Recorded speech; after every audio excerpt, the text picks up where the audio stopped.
Hi guys, Plexi Cosplay here with another video. Today I'm going to show you how to dip dye an ombre wig. In the description below I have a link to this exact wig that I'm using here. If you'd like to choose your own, make sure to pick a synthetic hair wig of a light color base and then also a synthetic dye. I like to use RIT dye. I'm going to show you in this video how I do it, but make sure you have all of your materials before you go, and then let's get started. For this wig, I want to do an ombre effect, which means that I don't just want to dip it into the pot and you'll end up with a solid line if you go straight down in. So I'm actually going to pull up a lot of sections of the hair so that we have different lengths going into the pot as it's dyeing.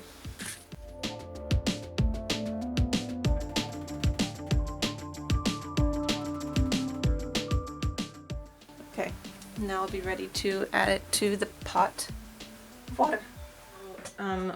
When you're doing anything that's dyeing, you have to use boiling water, and you definitely do not want to use water, a pan that you use for cooking.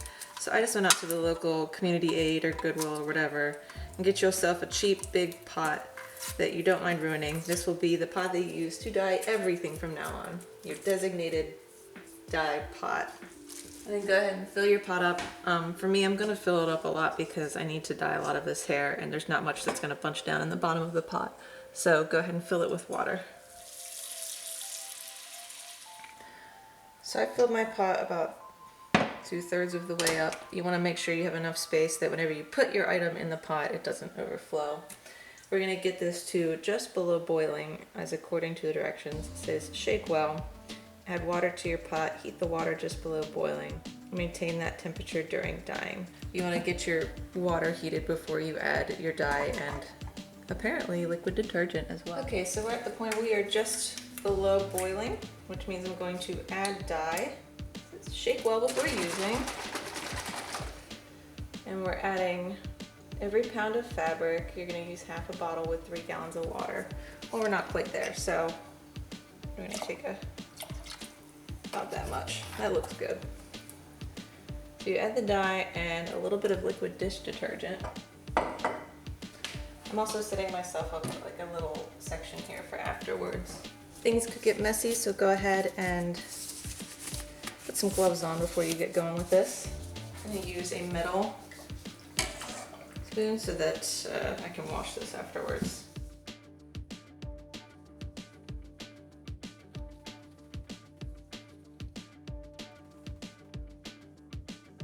I'm going to lower it in.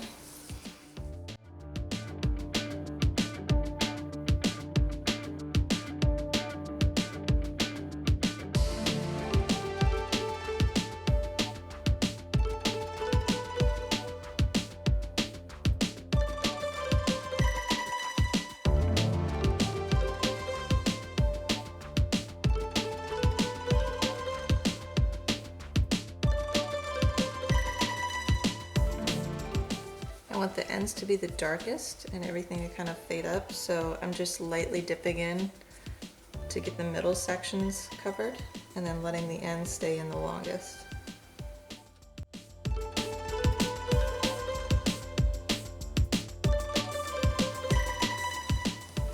I'm going to go ahead and take it out, and I'm going to rinse it out with cold water just to kind of check and see where we are. Because again, I don't need a bright pink, I need like a very light pink.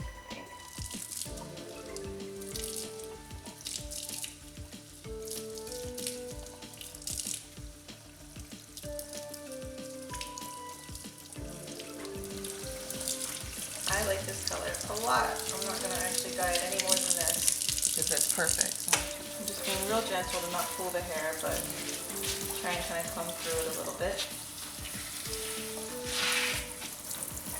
Flip it over.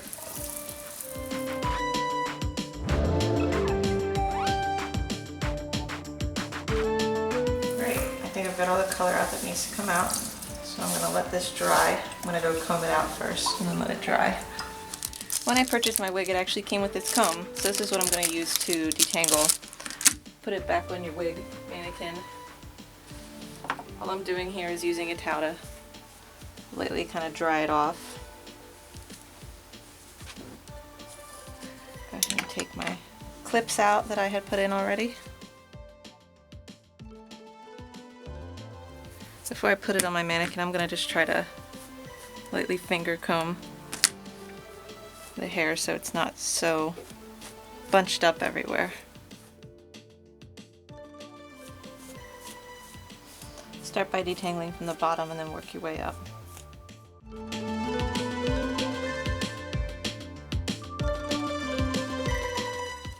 If I feel any resistance, I stop and just pull my comb out and brush down again, because I don't want to pull and kind of distort the hairs, which it will. It'll pull them and it'll make it harder to comb them later. So just be real gentle about it. Take your time.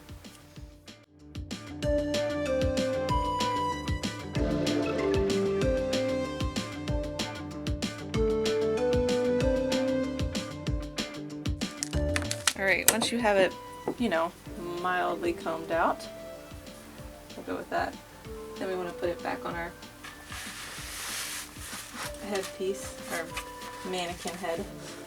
I'm doing this because I want it to dry without getting all tangled.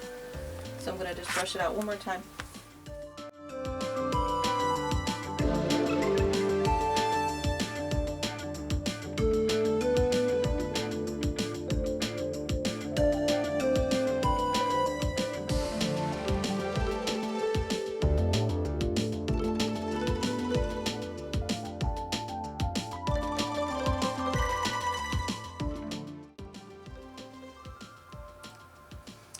I hope your wig turned out amazing. Let me know if you have any questions in the comments below. I do have links to the wigs that I used, the dye that I used, and everything in between. If you have any questions, again, don't hesitate to reach out, and please like and subscribe this video. Thanks again for watching.